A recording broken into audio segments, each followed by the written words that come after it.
Good afternoon, students. This is Dr. Angela, and I'm here to take your elective paper on psychological competencies. So last time I have taken block 2, which was on life skills, cognitive skills.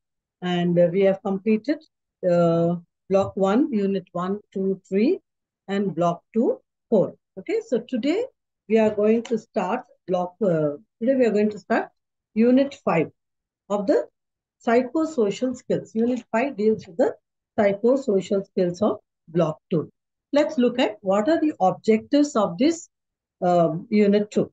The objectives of the psychosocial skill is to know the importance of psychosocial skills, understand the importance of communication, understand what is self-awareness, and develop an understanding of interpersonal relationships and understand what is empathy. Okay, so it's very simple.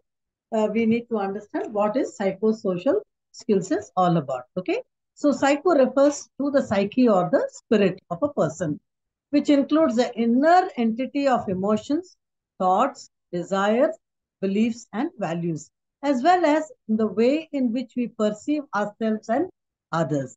Now, social here refers to relationships and surroundings of an individual.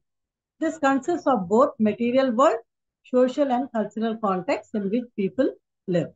Psychosocial thus consists of an individual's well-being linked to his or her environment. Psychosocial skills support is considered to be an important component of high-quality interventions designed to positively impact the well-being of the individuals. Right? Living in the 21st century, life is undergoing significant changes. Technological advancements have been made. The world has become a global village, right?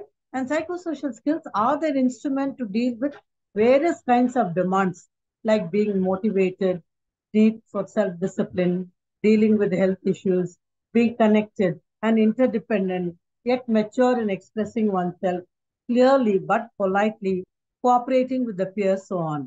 Psychosocial skills enable a person to say no when needed, resolving conflicts without breaking relationships, being socially responsible, coping with stress, etc. Communication, interpersonal relationship, and empathy are the most important psychosocial skills. So our unit 4 now will unit 5, will deal with communications, empathy, and interpersonal relationships. Okay. Psychosocial competence is a psychosocial competence is a person's ability to deal effectively with the demands and challenges of everyday life.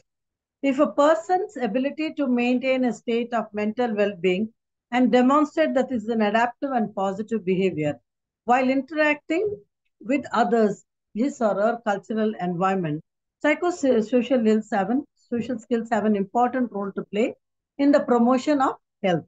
In the broader sense, it includes physical, mental, and social well-being. So we shall discuss all this in this unit 5.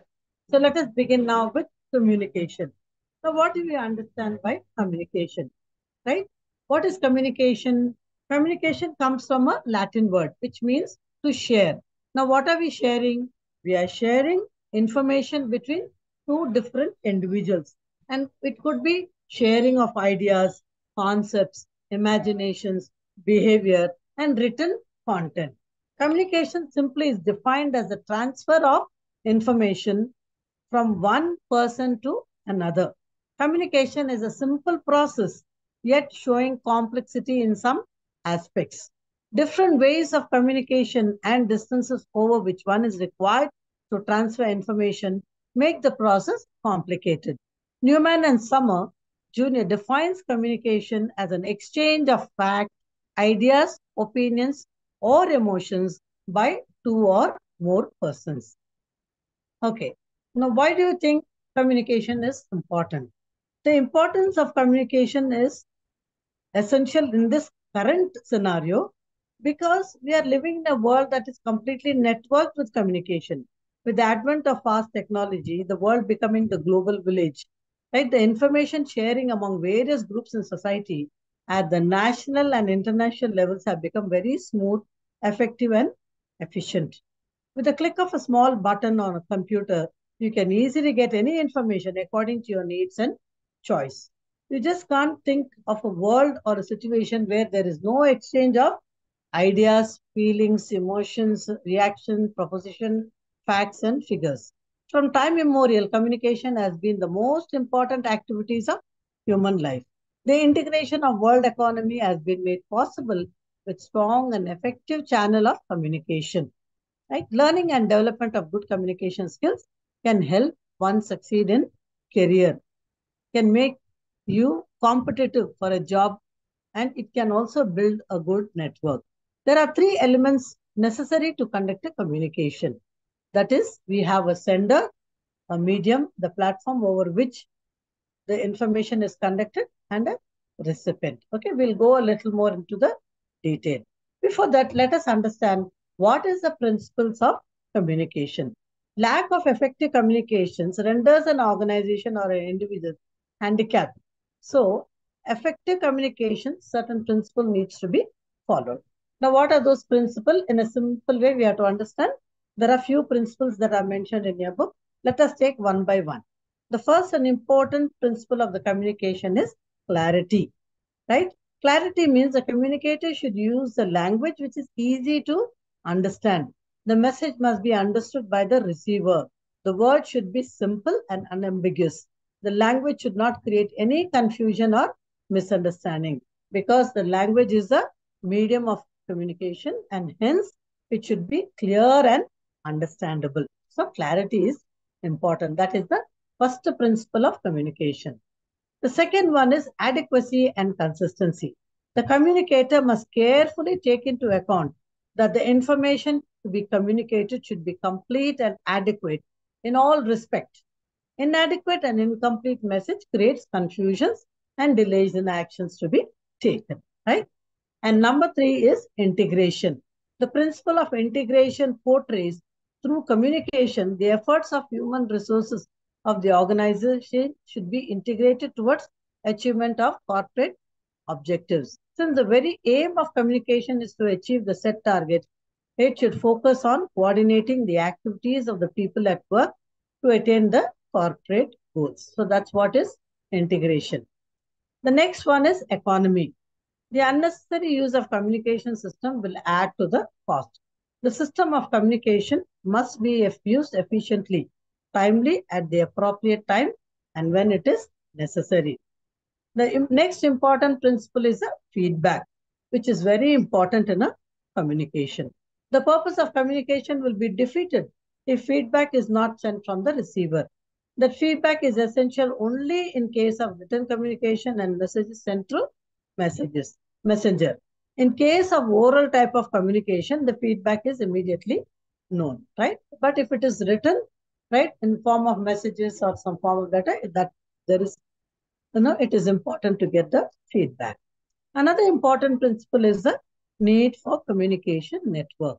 The route through which the communication passes from sender or communicator to its receiver refers to communication network, right? You'll see how a sender sends the messages, and the other end is the receiver, and there is a medium, right? And there is also a message. For effective communication, network is essential. The managerial effectiveness will also depend on the availability of network. The next principle, the seventh one, is the attention. The message communicated must draw the attention of the receiver and ensure that the action from him is taken, ensure that there is an action from the right perspective. The efficient, sincere, and prompt manager succeeds in drawing the attention of his subordinates to what he is conveying. If the manager is trying to convey something, right, to the message, it should be able to reach the subordinates. Only when there is attention, they will be able to receive it. Okay, so now let's look at these are the 7 principles of communication. Now, what are the process that is followed in the communication? Communication is a continuous process which mainly involves, right, in the following. That is, in every communication, there will be a sender and there will be a receiver, right? A person who sends the message and the person who receives the message. And in between will be the message, the message that needs to be communicated to the receiver. And the message will also have a medium, the encoding, right? So if you look at this whole process of how a sender sends a communication, now the receiver receives the communication, and in the end, there is a feedback. In between, there will be an encoding of the information and decoding, right? And there can also be a bit of noises that can happen in between the communication. So let us look at the process. There are some 8 processes that is mentioned in your textbook. So first is the sender, as I already mentioned. Who is a sender? A sender is the communicator who generates a message to convey it to the receiver. He is the source and the one who starts the communication. So that is the sender. Now message. Now what is a message? It is the idea, information, view, fact or feeling, etc. that is generated by the sender and it is intended to be communicated further. Number 3, encoding. The message generated by the sender is encoded symbolically, such as in the form of words, pictures, gestures, before it is being conveyed to the receiver. 4, media. So what is the medium of communication? It is the manner in which the encoded message is transmitted. The message may be transmitted orally or in writing. The medium of communication includes telephone, internet, post, fax, email, etc. Okay, so these are all the medium to communicate. The choice of the medium is decided by the sender. Okay, next is the decoding. Now, decoding is a process of converting the symbols encoded by the sender. After decoding, the message is received by the receiver. Next, now the sender has sent the message, right? He has encoded. He has used the medium, whether it is a telegram, telephone, internet, post, email, whatever, right? And now it is received by the person on the other end. Now, the receiver is the person who is the last in the chain and from whom the message was sent by the sender. Now, once the receiver receives the message and understands that it is the proper perspective and acts according to the message, only then the purpose of communication is successful. Okay, then comes the feedback. Number 7 is feedback. What is feedback? Once the receiver confirms the sender that he has received the message and understood it, the process of communication is complete. And then we have the noise. It refers to any obstruction that is caused by the sender, the message, or the receiver during the process of communication. For example, bad telephone connection, faulty encoding, faulty decoding, inattentive receiver, poor understanding of message due to prejudice or inappropriate gestures. All this will become actually a barrier, which is the noise in the communication. So in your book, there is a diagram which is very beautifully given. Sender, right? How he encodes the message, sends through the channel, and the receiver receives it and decodes it. Now, what are the different types of communication? Now, we have 2 major types of communication. One is the verbal communication, another one is the non-verbal communication. What is verbal communication? Verbal communication is the sharing of information through speech. It includes the information the people hear on radio, television, telephone, speeches, and interviews, etc. Effective verbal communications incorporates the use of interpersonal skills. Factors that contribute to the effectiveness of verbal communication are the clarity of voice, perception, and listening skills of the recipient. That is all about the verbal communication. Now, what is non-verbal communication? Non-verbal communication are in written form. Spoken words, right, are not the only means for sharing a message. When there is no use of words and the recipient understands what the sender is asking, that is known as the non-verbal communication. Non-verbal communication is conducted through eye contact, postures, gestures, facial expressions, chronomics, and haptics. Written communication. Written communication includes a kind of information transfer where the encoding of the message is done in a written form. The message may not only be written in words, or it may include different symbols or sometimes even machine codes. Written communication is influenced by writing and representation skills of an individual. Its written message is developed while taking the audience into consideration. Okay, so this is all about the verbal communication, non-verbal communication, and written communication. Now we also have social communication. What is social communication? Social communication is purely conducted for one's entertainment or to develop relationship with the others, either in the verbal, written, or non-verbal way. Social communication includes web surfing, internet chatting, and mobile texting. Okay, so this is all about social communication. The next is the formal communication. Formal communication is meant to establish a strong business or work relationship. Business and organization use formal communication or to communicate more effectively with their intended clients and employees. This includes meetings and interviews. Informal communication. What is informal communication? The informal communication is often referred to as the grapevine, as it spreads throughout the organization and in all directions without any reward to the level of authority. The informal communication spreads rapidly. It also leads to rumors which are not true. Okay. Visual communication. What is visual communication? Is the act of using photograph, art, drawing, slides, sketches, and graphs to communicate information, to convey the information. Visuals also are excellent ways to represent any form of information in the form of pictures, symbol, graphs, where the person will be able to understand effectively, right? Effective learning also happens through this. So now let us look at the barriers of communication. What could be the barriers of communication? There are some 5 barriers that are mentioned in your textbook. The first one is the semantic barrier. What is semantic barrier?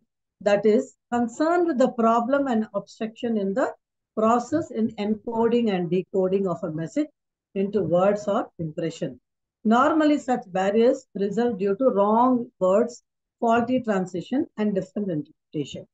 The next one is a psychological barrier. What is psychological barrier? Emotional or psychological factors also acts as a barrier to communication. The state of mind of both the sender and the receiver for communication reflects the effectiveness of the communication. A worried person cannot communicate properly, and an angry recipient cannot understand the message properly. Okay, so that is about psychological barrier. Then we have the organizational barrier. What is the organizational barrier? The factors related to organizational barriers, the factors related to organizational structures, rules and regulations, authority relationships may sometimes set a barrier to effective barrier to communication. Also, rigid rules and regulation and cumbersome procedures be hurdle for communication. Next is the personal barriers. What is the personal barrier? Personal factors of both the sender and the receiver can act as a barrier for effective communication. The last one is the attitudinal barrier. What is attitudinal barrier? Attitudinal barrier comes as a result of a problem with the staff or the organization. These may be brought by example by such factors as poor management, lack of consultation with employees, personality conflicts, which can result in people delaying or refusing to communicate, the personal attitude of individuals, employees, which may be due to lack of motivation and dissatisfaction at work, brought about insufficient training to enable them to carry out particular tasks or simply resist to change due to entrenched attributes and ideas. Okay, so with this, we close everything about communication. What is communication? What are the principles of communication? What is the process of communication? And what are the barriers of communication? Next, we move to another important life skill, that is the self-awareness, right? So what is self-awareness? Self-awareness is very important if you have to develop your personality, if you have to improve your self-development. Self-awareness is the key, right? So it is very important that we sharpen our self-awareness and then we become aware of sense of what is happening in us, what is the kind of thought process we have, how aware we are of all those things, our ideas, our own thought process, our own beliefs, our strengths, our weaknesses, all that becomes a part of our self-awareness. Why is self-awareness important? It plays a vital role in the personality development, and it will also help us to see the others' perspectives. When I'm aware of myself, when I'm aware of my own thought process, aware of my own feelings of behavior, like it becomes, I will also become sharpened to be able to observe, right? In the process of sharpening my own self-awareness, I will also be able to observe the self-awareness among others. Okay. So it has a potential, self-awareness has a potential to enhance virtually every experience one can have it. It's a tool and a practice that can be used anywhere, anytime to ground yourself in the moment realistically, evaluate yourself in the situation, and help you make a good choice. So to be a successful person in every important develop, so it is important to develop the self-awareness. Okay. Now, how do we increase self-awareness? Right. One of the very easy thing to do is to have the self-observation, to be very, very keen on observing oneself, right? Because our minds are so busy, right? To understand, we have to understand the nature of our mind. So what is the nature of our mind? Our mind functions in two different ways. One is at the unconscious level, one is at the conscious level, right? The subconscious mind is vast, and the impression that is buried deep inside are not easy to uncover and analyze. Whereas the conscious one is right on the surface. Okay. So the subconscious mind is vast, and the impressions that are buried deep inside are not easy to uncover. Okay. So if one is alert and objective in one's outlook, one can follow the pathway through the window of the mind opens. As a result of the process, we begin gain greater self-awareness as to how mind works and how it responds to various stimuli. This is known as metacognition, right? So this particular type of self-development patterns becomes conscious of one's own body and mental state of being inclusive thoughts, action, ideas, feelings, and interaction with others. Therefore, this is the first step in overcoming negative emotions, right? And reactions. So self-awareness is the key. Self-awareness will help you identify the problem. Self-awareness will help you to sharpen your skill, right? The next one, how to increase your self-awareness, is to practice the mindfulness or meditation. What is this mindfulness? Mindfulness is nothing but we must learn to live in the here and now. Because always mind is wandering, it is going on the past, going in the future, but it is not being in the present. By not being in the present, we lose out on a lot of aspects, right? So that is why mindfulness, being mindful, is a strategy that will help us to be in the present, be aware of the present, to be able to catch, whatever that kind of thought process that the mind is going into. Okay. So that is about mindfulness. The third thing is practice of yoga. Now, yoga is a physical practice. It is just much a mental practice. While our body is stretching and bending and flexing our mind, the learning of discipline, self-acceptance, and awareness, we become more aware of our body and all the feelings that manifest. And the mind, though proper, we may even pair yoga. We can even pair yoga and mindfulness or meditation to boost our self-awareness. The third most important to sharpen our self-awareness skill is to make time to reflect. Reflecting can be done in multiple ways, right? Including journaling or seeing the next trip, and is customable to persons' relaxation. But most important is to go over the thoughts, feelings, and behavior to set those we met our standards, wherein we failed and where we could improve upon. So these are the time to making time to reflect. The fifth one is journaling. The benefits of journaling is that it allows us to identify, clarify our thoughts and feelings. It helps us to discover what we want and what we value and what works for us. It can also help us to find out what we don't want or what is important in life. Okay, so that is about journaling. That is the benefit of journaling. Then we have also the benefit of feedback and others, feedback from others. It is vital to feel when we ourselves from the inside, but external externally.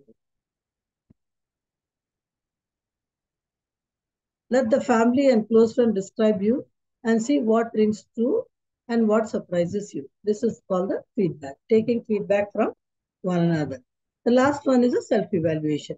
When we engage in self-evaluation, we give some thought to whether we are thinking or feeling our instinct or should or following standards value. This is referred to as comparing against our standards of correctness. We do this daily using the standard components of practice, self-control as we evaluate the control, whether we are making the right choice or not.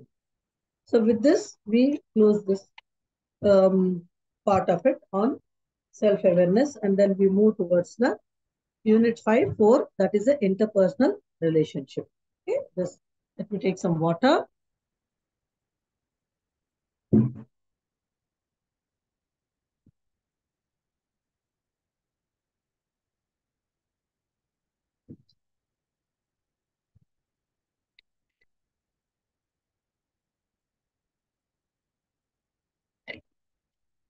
Okay.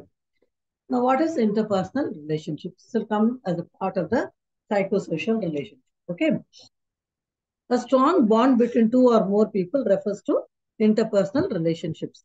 Attraction between individuals brings them closer to each other, eventually results in strong interpersonal relationship. Some of the basic requirements for this is to share common goals and ideas. Individuals who share common goals and ideas. Individuals who respect each other's views and opinions. A sense of trust is important. Individuals who are attached to each other for healthy interpersonal relationships. Transparency plays a pivotal role in interpersonal relationships. It is important for individuals to be honest and transparent. Let us find out what is the importance of interpersonal relationship. As individuals spend 8 to 9 hours in an organization, as human beings are not machines, we can work at a stretch. We need people to talk and to share our feelings. We are social animals and we need friends around. An individual working in isolation is both prone for stress and anxiety in comparison to those working in a bigger organization. A single brain alone can't take all the decisions. We need people to discuss various issues, evaluate the pros and the cons, and reach a solution. The third thing is interpersonal relationship has a direct effect on the organization culture.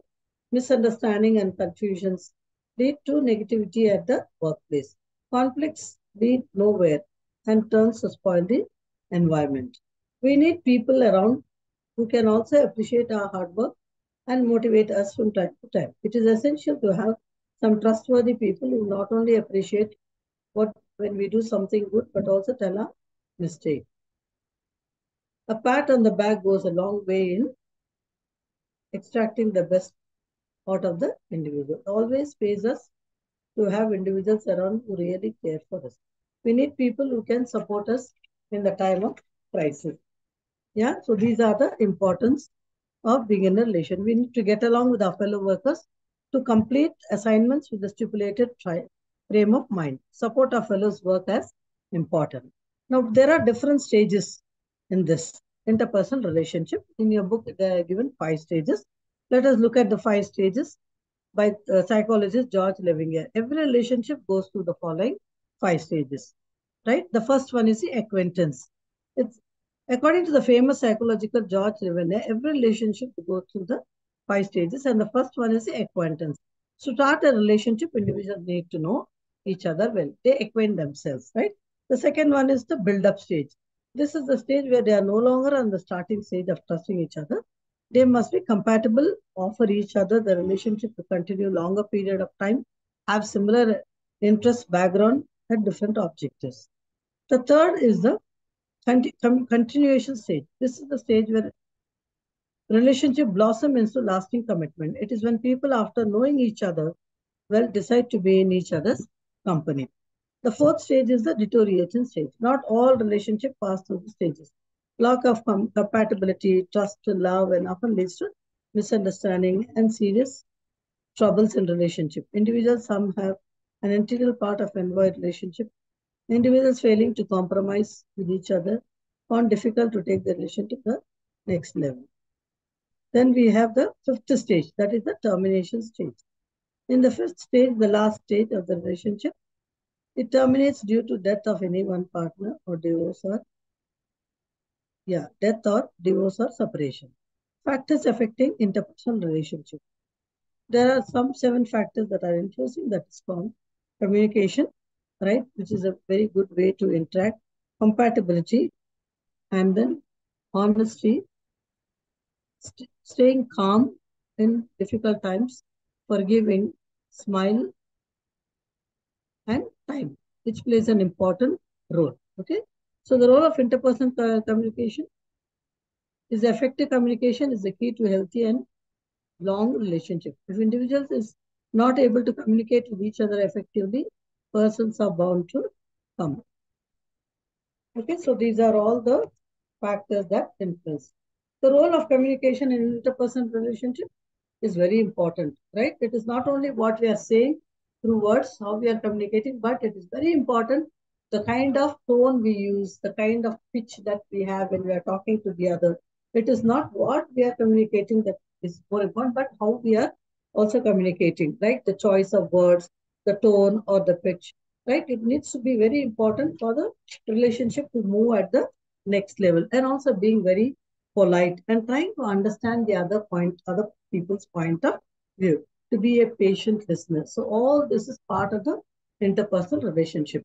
If an interpersonal relationship has to be stronger, then we need to have all these kind of communication styles where no, we are careful about the way we speak, we are careful about how we speak, we are careful about the tone of voice, the kind of pitch we use, and also how polite and kind we are with the words that we are going to use. And more important is to be able to understand the other person's viewpoint. Okay. And the other important aspect is empathy, right? When we are talking about the psychosocial aspect, empathy is very important. What is empathy? It refers to a broad range of emotional state, including caring for other people, having a desire to help them, experiencing emotions that match with another person's emotion, discerning what the other person is thinking or feeling. It is the ability to share the other person's emotion. Emotion researchers generally define empathy as the ability to sense other people's emotions coupled with the ability to imagine what someone else might be thinking or feeling. Empathy is the ability to emotionally understand what other people feel, see things from their point of view, imagine yourself in their place. Essentially, putting yourself in someone else's position and feeling what they are feeling, but at the same time retaining your own identity and sanity without getting completely involved in their emotions. Okay. So importance of empathy, it allows people to build social connections with others. By understanding other people's thoughts, feelings, you are able to respond appropriately in a social situation. Research has shown that social connections is important for both physical and psychological well-being. Empathizing with others helps learns to negotiate their own emotions, learn to regulate their own emotions. Emotional regulation is important because that allows us to manage what we are feeling even in the time of great stress without becoming overwhelmed. Okay. So what are some of the elements of empathy, right? So your book has given some few elements. Let us take each one and look at it. The important elements according to Daniel Goleman, who identified the following elements of empathy are understanding others, right? As I already told you, sensing what they are feeling, right? In an active listening stage concerning them, right? To be able to understand their perspectives. Second is developing others, means acting on their needs and concerns, helping them to develop their full potential, giving them constructive feedback. Okay. The third one is having a service orientation, primarily aimed at work situations. Having a service orientation means putting the needs of others first and looking for ways to improve the satisfaction and loyalty. People who go that extra mile for others, they genuinely understand others' need and they go out of their way to help them. And leveraging. The fourth one is leveraging diversity. Means being able to create and develop opportunities through different kinds of people, recognizing and celebrating that we are all bringing something different on the table. People with skill, respect, and relate well to everybody. regardless of the background. As a general rule, they see diversity as an opportunity. People who are good at leveraging diversity also challenge intolerance, bias, and stereotyping when they see it, creating an atmosphere that is respectful towards everyone. Okay, signs of empathy. Okay, so there are different signs of empathy one tends to, see in an empathetic person. One is they are good at really listening to what others have to say. So listening is an important skill for people who have empathy. And then they are good at picking up of how other people are feeling, right? And they often think about how other people feel. Other people come to them for advice. Other feels overwhelmed by tragic image. Often feel overwhelmed by tragic events. They try to help others who are suffering.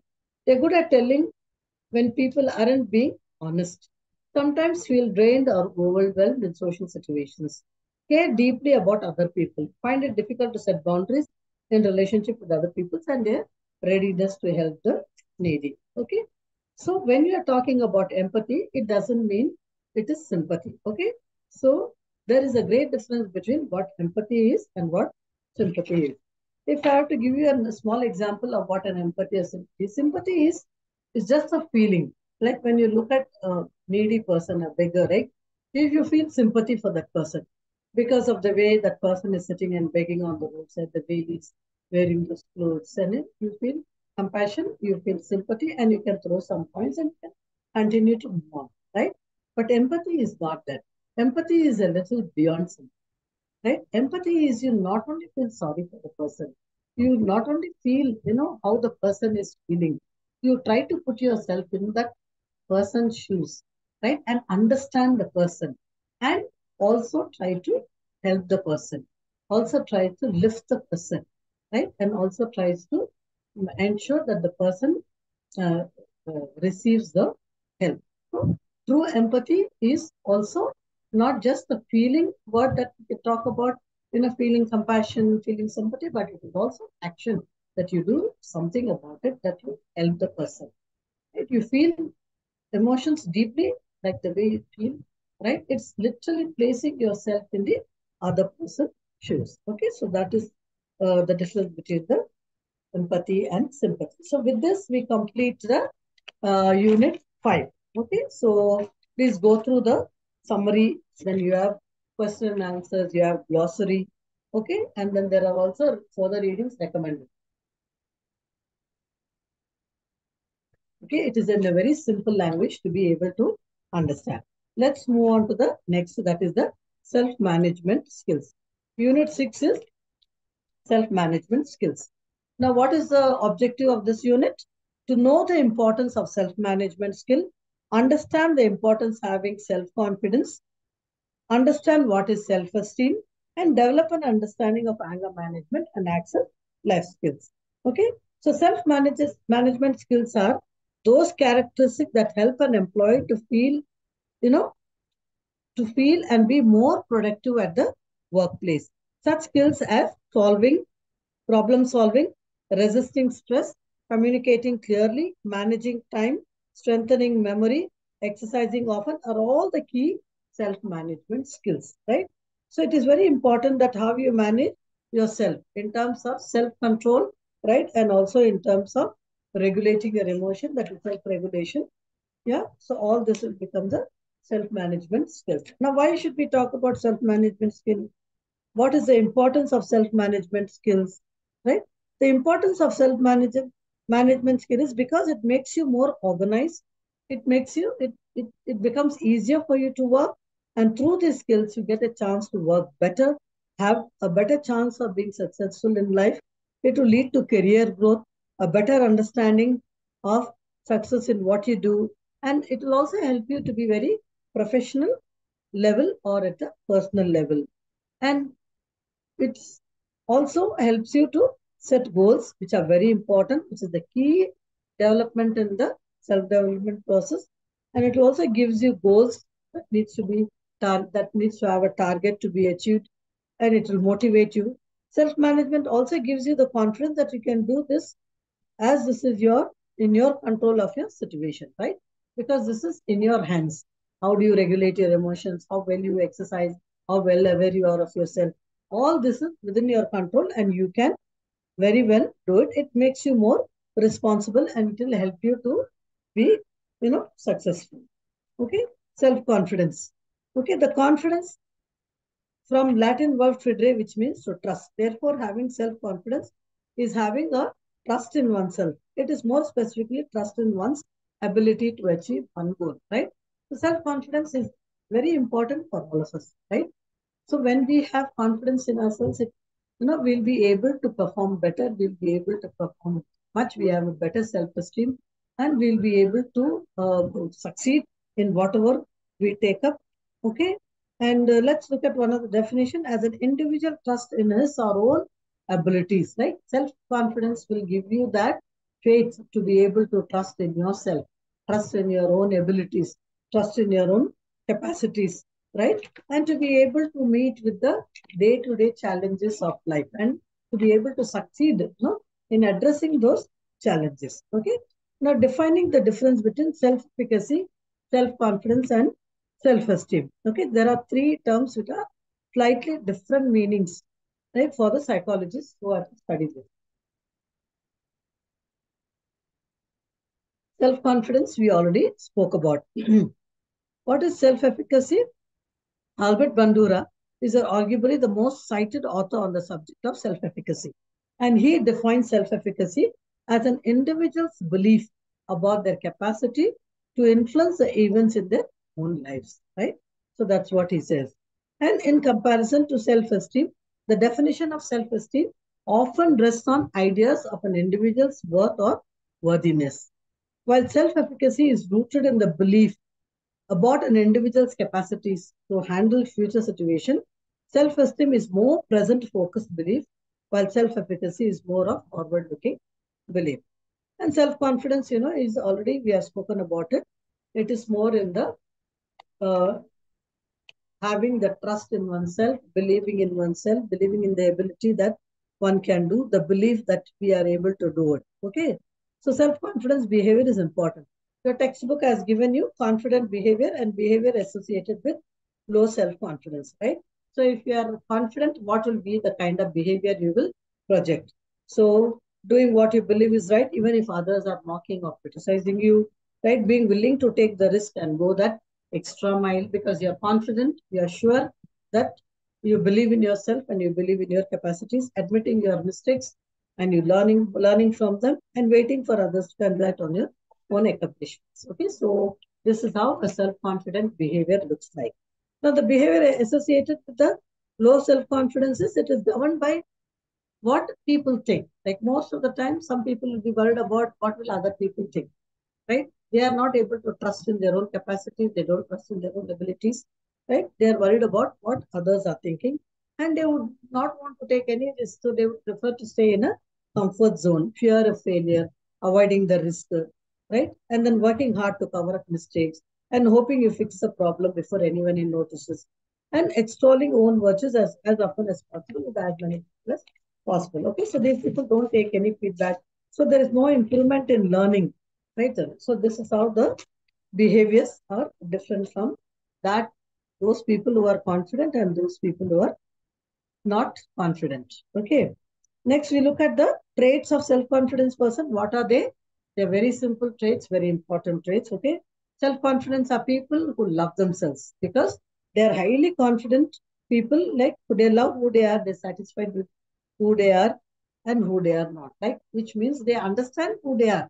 They know their weaknesses, they know their strengths, right? So they accept both. Okay. And they get their happiness from within. Okay. So self-confident people are people who derive happiness from within. For them, happiness is an inside job.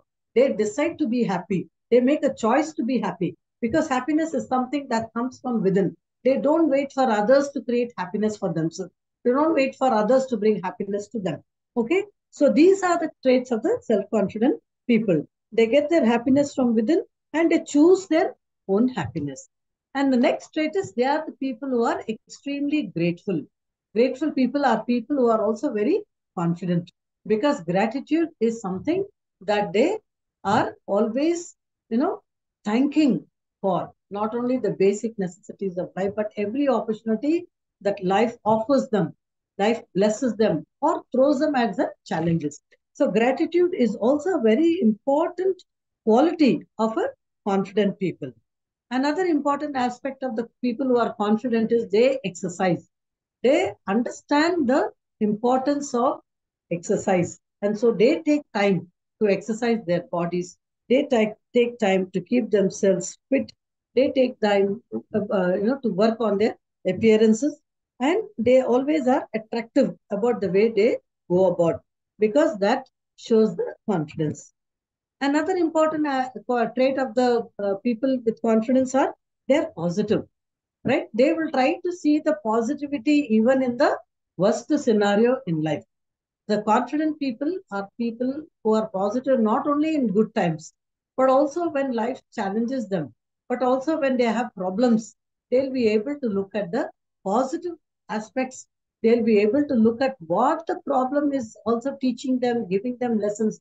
So they will always look at the bright side of life, no matter how the life is treating them. And they are also better prepared because they constantly keep reviewing, they keep making notes, they keep evaluating themselves. They can take the feedback in a very positive manner. They ensure that they lead a healthy lifestyle. So all that makes them to be better prepared for challenges and helps them to prepare to face the challenges and continue to walk with confidence. And another aspect is that they never ever give up. So no matter what happens in life, no matter how many people put them down, how many people insult, they are not able to achieve their goals, if they are not able to, meet their uh, meet their expectations, or somebody else is are disappointing them, it will never bother them because they are very confident. They will never give up. They are very clear with their goals. They are better prepared to deal with the life challenges, and they communicate very with clarity. They speak with certainty, right? So it's very uncommon for the confident to say, okay, I don't know. Instead they speak with assurance. No matter what, they will always be confident to be able to deal with everything that happens. And they are also people who are willing to take the risk. The confident people are not those people who are sitting in their comfort zones, right? They are just happy with what is there, the bare, to do the bare minimum. No, but the confident people are people who will take risk and go out of their way. They go extra mile, and they are not afraid to make a mistake. They are not afraid to be wrong because they are perpetual learners. They want to learn because unless and until they take the risk, unless and until they take the step, they will never learn. Okay, so they are very particular about taking the risk. They're very particular about learning, and they applaud other people. They also appreciate other people. They compliment other people generously.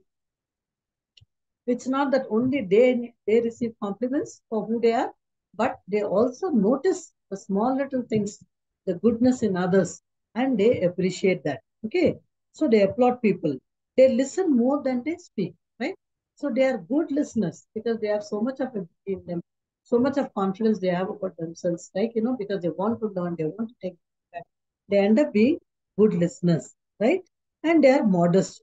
Okay, the bragging comes from the lack of self-confidence. Okay, because they are confident, they don't need to blow their own trumpet. They don't have to brag about themselves. Okay, so they are not afraid to ask for help. So no matter what, they don't feel slow. They don't feel low or they don't feel small. If they need, they'll be very glad to take help, ask for help, and give help. They dedicate time to what matters the most. Okay, so they prioritize.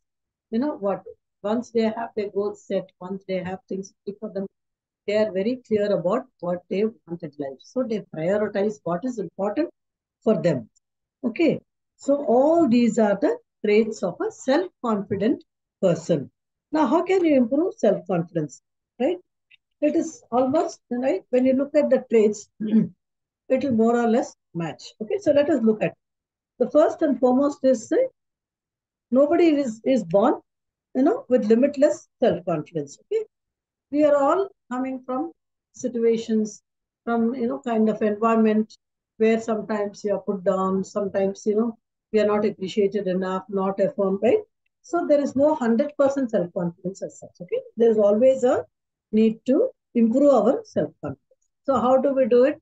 What are the things that we need to do? Cultivate a positive mindset. Okay, so how do we cultivate a positive mindset? We cultivate a positive mindset by talking to ourselves in a very positive manner, in a very compassionate manner, right? I always tell the students, right? Self-talk is very important. What other people are telling you is not important, but what you are telling yourself constantly is $1 million question. So you talk to yourself in a confident manner, you talk to yourself in a positive manner, which will give you the confidence. Okay. The next thing, stop comparing yourself with others, right? The moment you start comparing yourself with others, you are sure going to be miserable, right? So you have to stop comparing yourself with anybody because you are unique, you are irrepeatable in the history of time, your gifts are separate, your capacities are different. So you cannot compare it with anybody else, right? And look at what you have already achieved. That is to focus on how far you have come, like how long distance you have traveled, how much you have achieved, right? Because that will keep you happy, that will keep you content, right? It will also boost your self confidence. Next thing is think of the things that you are good at, right? So identify things what you are good at and keep thinking about it and recognizing those things, right? That will also help you build a confidence. Learning something new, right? Be always, be aware to keep the mind active so that you are constantly learning something new. This will also boost your self-confidence. Remove negativity from your life. Okay, list down the things that you're tolerating and putting up with your.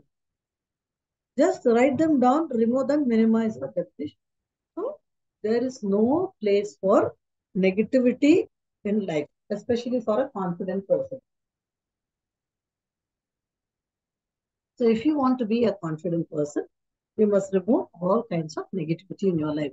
The negative self-talk, surrounding yourself with people who are constantly putting yourself down, who are constantly speaking negatively about you, this needs to come down.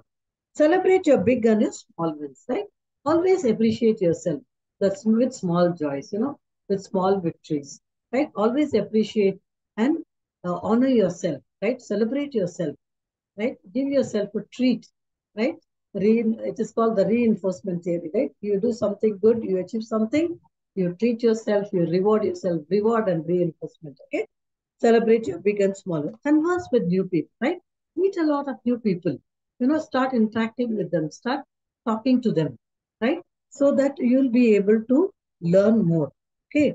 Because new people will bring a lot of knowledge that is new, right? And you'll be able to discover what you can learn and you'll become more and more confident. Develop skills to work on things that matter to you, right? So if there are things that you want to learn, you want to become an expert about, you want to become confident about, maybe you want to learn about management, you learn to know how to develop a project like that, or you want to learn some new language, maybe you want to learn French or maybe you learn Korean, whatever is that. Okay. So you try to develop skills so that that makes you competent. Now push through when you want to give up, right? So in the challenging moments, like you have taken up some new course, and then beginning in the excitement you took it up. Now you're feeling a little tired, you're feeling bored, you feel like giving up, you don't want to continue. That is the time we must continue. So self-confident people will always push their boundaries, continue and complete that what they have picked up, right? Whether it is a course, whether it is a skill, whether it is something they want to learn. Okay, so with this, we understand, right, what are the traits of the self-confident people and what are the, and how to develop the self-confidence. Now we come to self-esteem. Now we know what is self-esteem. It refers sometimes to self-worth, sometimes self-respect, right? Both are important to success. It is essential to human need. It is vital for survival and normal healthy development. It refers to people's overall sense of self-worth or personal value. In other words, it means how much you appreciate and like yourself. It involves a variety of beliefs about yourself, such as appraisals of your own appearance, beliefs, emotions, etc. Okay, let's look at a few definitions. Self-esteem is a satisfaction or dissatisfaction with oneself. Self-esteem is the judgment or opinion we hold of ourselves. It is the extent to which we perceive ourselves to worthwhile and capable human beings. According to Morris Rosenberg, self-esteem is quite simply one's attitude towards oneself. He described it as a favorable or unfavorable attitude towards self. Now, what are the types of self-esteem? There is high self-esteem. There is also low self-esteem. Okay, so let us look at what is high self-esteem and what is low self-esteem, right? In your book, it is a very clear distinction which is given in, in a tabular form. You look at the either side where you have the high self-esteem. The high self-esteem are people who feel life is worth living, who are self-confident, who accept themselves unconditionally, who seek continuous self-improvement, have peace within themselves, enjoy good interpersonal relationship, tolerate frustration well, and they are assertive. They are willing to take calculated risks, and they are self-directed. Right? Basically, they are self-starters. When you look at the people with low self-concept, they are poor risk takers. They are afraid of challenges or competitions. They are non-assertive. They lack initiative, shyness. They lack self-acceptance. They blame others for shortcomings. They have low aspirations. They are indifferent to needs of others, and they are very indecisive. Yeah. What are the factors that influence self-esteem? Right? Your inner thinking, age, any potential illnesses, disabilities, or physical limitations, job can affect the self-esteem. Additionally, genetic factors that help shape a person's personality can play a role. But it is often our experiences that form the basis of our overall self-esteem. Those who consistently receive overly critical or negative assessments from family or friends, for example, will likely to experience low self-esteem. If a child is constantly put down, right, so naturally the child will think very lowly about herself or himself. If the child is always appreciated, is rewarded, her, her behavior is reinforced by rewards, by appreciation, by reinforcement, definitely the child's self-esteem will grow. Okay, so here they are given us in a small diagram. What are the factors that help self-esteem? Right, the family environment, the achievement, physical appearance, self-belief in self, proficiency in task, and friends and others. Okay. So family environment, now all these are in detail explained, right? How family environment influences, how achievement influences, how physical characteristics of how they look, their structure, their self-belief, the task and proficiency, feedback, okay? So all these affect and impact the self-esteem. Now, how do we increase the self-esteem? Take a self-esteem inventory to give yourself a baseline, okay? So it is very simple. Write down 10 simple, 10 points of your own strengths and 10 points of your own weaknesses. This will help you to begin developing an honest and realistic conception of yourself. Okay, so you make a list of strengths that you have and then a list of weaknesses that you have. I would always encourage students to make sure that your strengths are more and your weaknesses are limited. Many a time what happens, because of low self-concept, we have a long list of weaknesses and then a short list of self-esteem. We must try to increase the strengths. As you keep on increasing your strength, your confidence level will increase and your self-esteem also will improve. Okay. Now, self-belief, right? You have to have confidence in yourself as to how you can, take up whatever. Okay. So okay. How to increase self-esteem is taking an inventory of identifying your strengths and weaknesses, right? The second thing is to set the realistic expectations of your goals, which are within your power, right? Instead of setting high expectations goals, set a very realistic expectation. You can also say a smart goals, right? Yeah. And then start being a perfectionist. Like at no given point of time, we can be very perfect in what right? So we will never try, we can achieve to be perfect, but don't wait for to be completely perfect, right? Yeah, it will only lead to despair. Explore yourself, yeah, and be willing to adjust. And your self-image also will improve. Yeah. Then we come to so these are all how the ways you can achieve the self-esteem. Now, the next one is the anger management, right? Anger is a normal, healthy emotion, which is neither good or bad. Like any emotion, it conveys a message telling the situation is upsetting, unjust, or threatening. While it is perfectly normal to get angry when you are mistreated or wrong, anger becomes a problem when you express it to harm yourself or others. So, venting anger is healthy, that people around you are too sensitive, that anger gets justified, that you need to show. Okay, so you can express anger in a healthy manner, right? We should never express anger in a way that we are destroying ourselves or destroying somebody else. Especially the effects of anger will be terrible. Here, chronic anger, especially when pairs up, which affects our physical health, right? Leading us to high levels of stress, making us susceptible to heart disease, diabetes, or weakened immune system, or insomnia and high blood pressure. Okay, so that is why it is very important that we learn how to regulate this particular emotion, that is anger. It also affects our mental health. Chronic anger consumes huge amounts of mental energy and clouds our thinking, making it harder to concentrate or enjoy life. It can lead to stress, depression, and other mental problems. It can also affect your career. It will alienate you, your colleagues, your supervisors. It will also affect your relationships, right? It will bring scars on the people and your friendship, right? So, what is anger management, right? The purpose of anger management, right? Anger is to be able to learn to manage this anger, that is to get angry is normal, but to express it in a healthy way is a, a proper way to deal with anger rather than just chronically expressing anger in a very destructive manner. So what are the different techniques we can use to deal with the anger, or how do we manage the anger management? Very simple exercises we can do. One is a deep breathing.